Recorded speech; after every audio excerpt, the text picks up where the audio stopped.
Okay, so today I'm going to show you kind of how I have converted the Lost Mines of Phandelver into a single one-shot standalone adventure that I'm going to be running later tonight with Techno Tokyo Theater, Robbie, and one more, and his friend Richard, I believe his name was. I'm not entirely sure. Oh, and my little brother Eros. This video will not be posted until after we do the stream, and then I'll probably re-edit the stream and repost the stream. So, let's get to it. First of all, we're going to start with Goblin Arrows. Okay, so this place is taking up in this game is taking place in a forest plain, kind of lots of woods everywhere. And so, in a custom setting that's kind of based around a book that I've been reading, with basically invading different planes. And once you kind of see the actual stream, you'll get a better idea of the setting and all that. For today, though, I just want to go through actually converting this through. So first, we're gonna go through right here. We have in the city of Neverwinter, blah blah blah blah blah, and we are gonna follow the same basic pattern as the first part. You go out, get ambushed, save somebody, go home. So we're going to run with that very basis. Right here we have all this extra text we don't necessarily need. So we're going to kind of rephrase it to T-I-R-I-M-I, tiramisu and rare meat. Send you to find a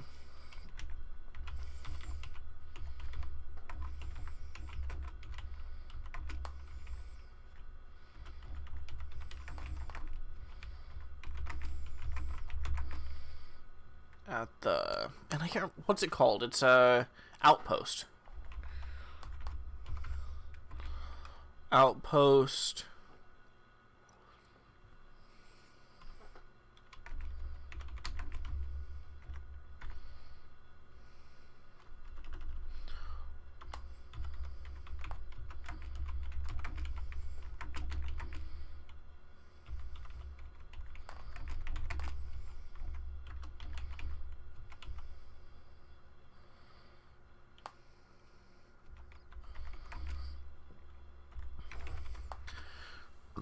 So I misspelled pretty much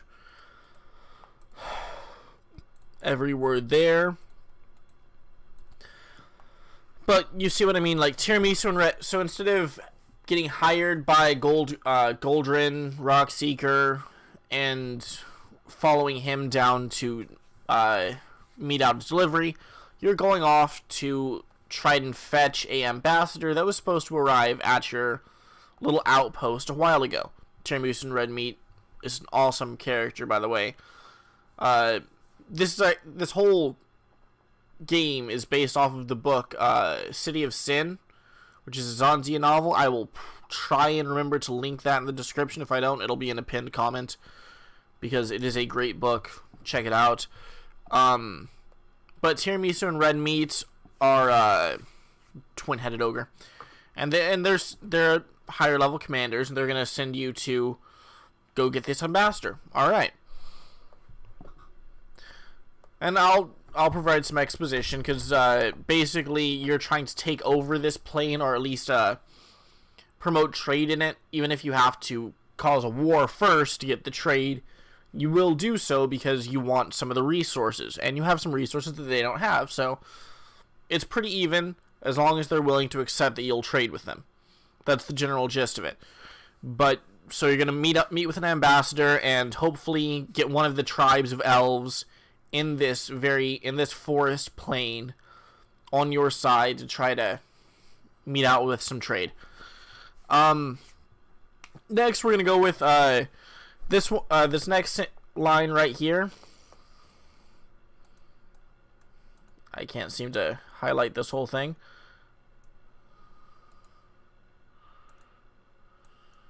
God damn.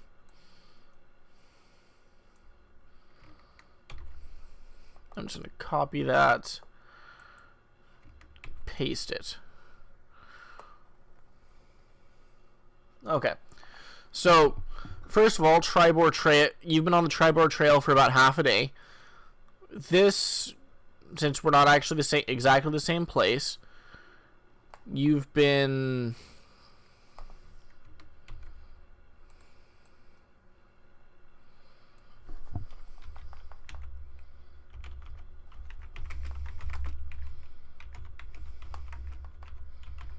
and you know this trail actually doesn't have a name because this is a very new place to you. You are you're actually entering a new world, a parallel world, a similar world to yours, but a slightly different plane from your own. So this, you don't really know the names of all the trails. So you've been wandering the nameless trail for about half a day.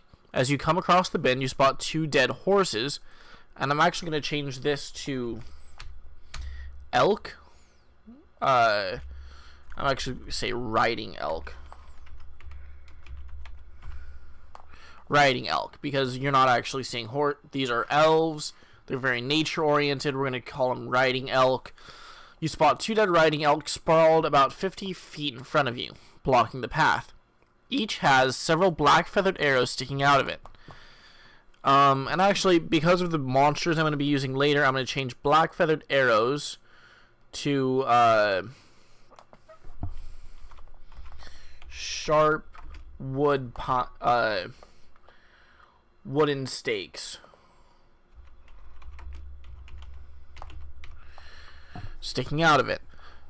The woods press close to the trail here, with each a steep embankment and dense thickets on either side.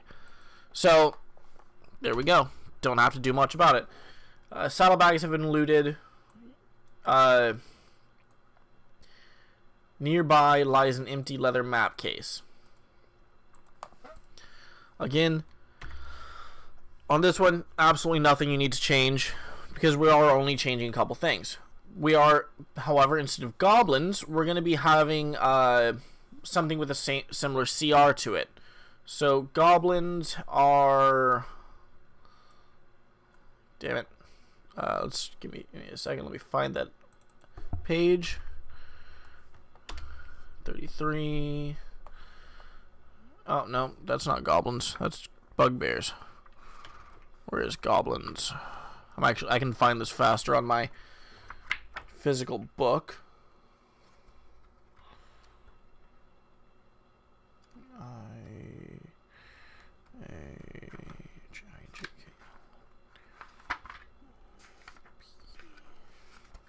Okay. 166, so I'm going to go... There we go. Goblins. So, and goblins have a CR of 1/4, which means we can either do, let me see.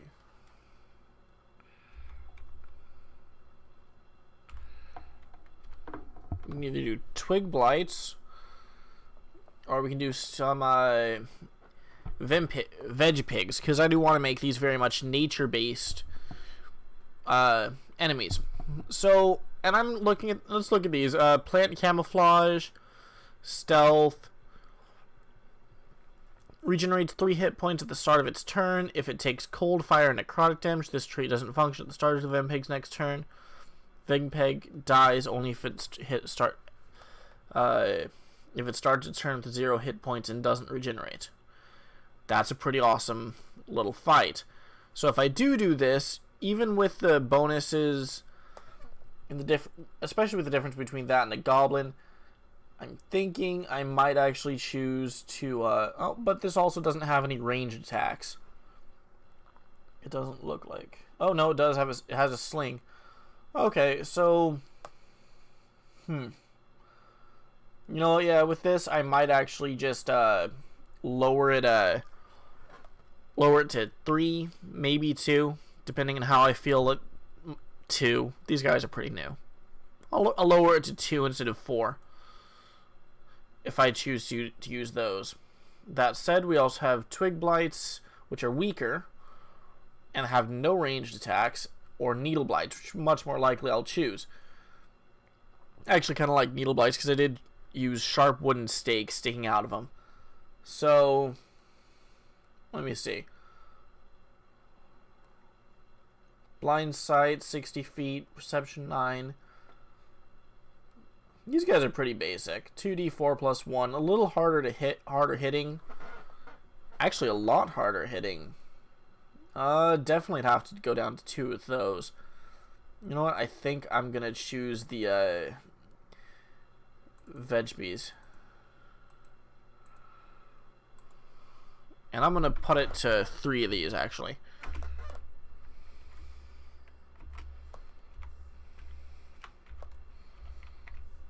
Ambush. 3 Vegamies ambush you. Alright. Combat, combat, combat. Ba ba ba ba ba. Alright, and then Goblin Trail. There'll be a snare, a pit. Perfectly normal. Those are fine.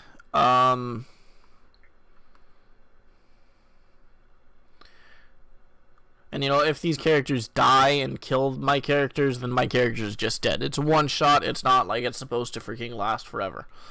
Blah, blah, blah, blah, blah.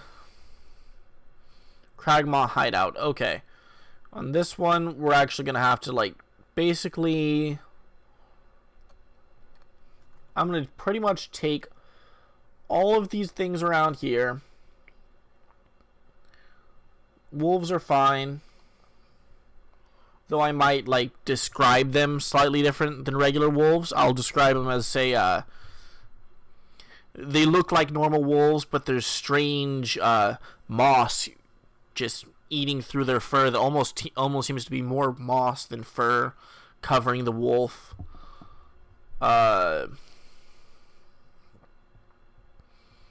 So... Animal handling check. On successful, the wolves allow the characters to move through. If the wolves are given food, the DC drops to 10. Okay, so yeah, I am actually I'll just use regular wolves because I do want to keep, because that way of kind of avoiding the issue I do like, and I want to keep that as very much a possibility. So I'm just gonna keep them as kind of regular wolves, kind of confined there. I mean, Vampigs are Vegemies are actually, like, kind of people-ish things, so, Alright,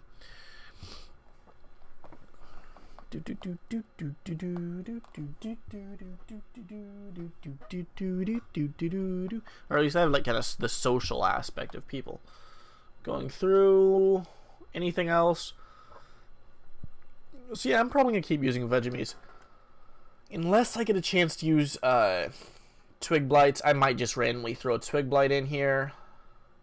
Randomly, but to be honest, I don't have to change much of this. Except, I gotta wait until I find my, until I find the rest of these parts. Alright, Flood.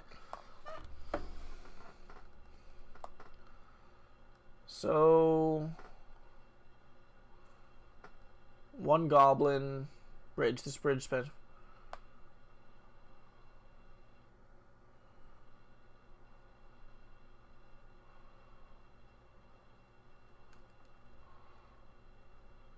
The goblins in area 7 or similar. Okay, so yeah, that'll happen for sure. The flood. 6 goblins. And where I put Sildar Hollowinter, that's where my ambassador is going to be.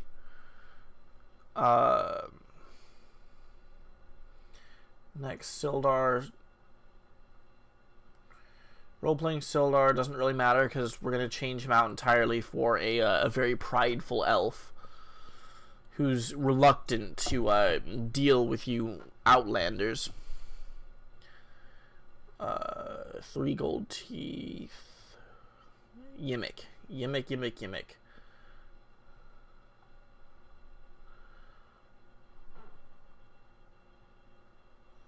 The goblin leader, Gimmick.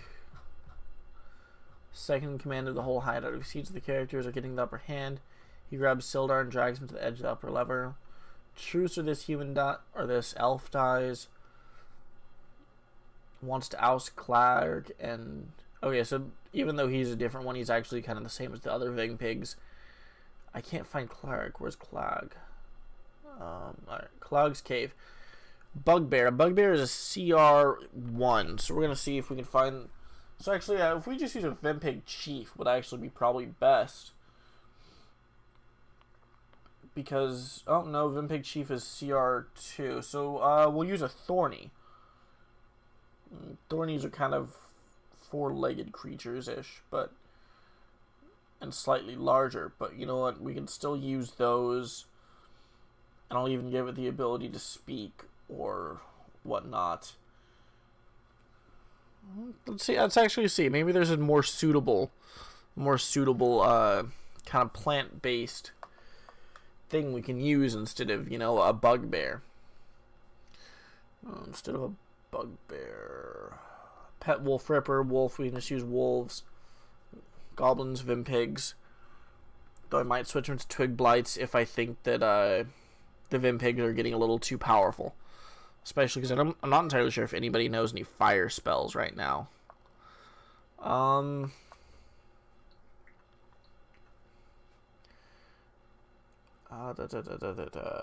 Challenge rate 1.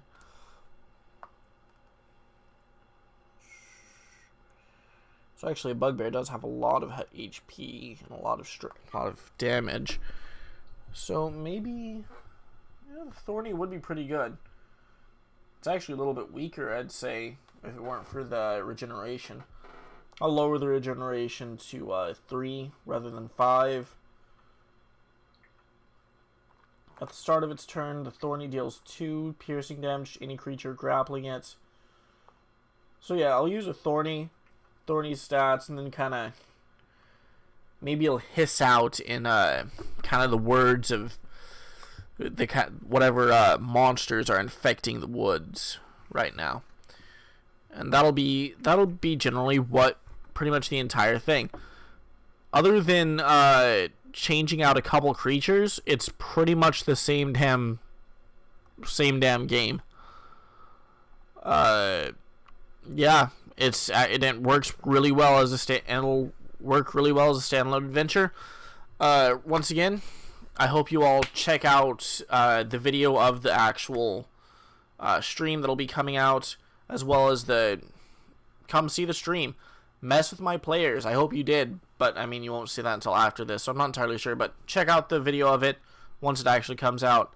Let me know what I did wrong with converting it, and let me know what I did wrong when I was actually playing the game, when I was actually DMing the thing itself. Hit me up. See you all next time.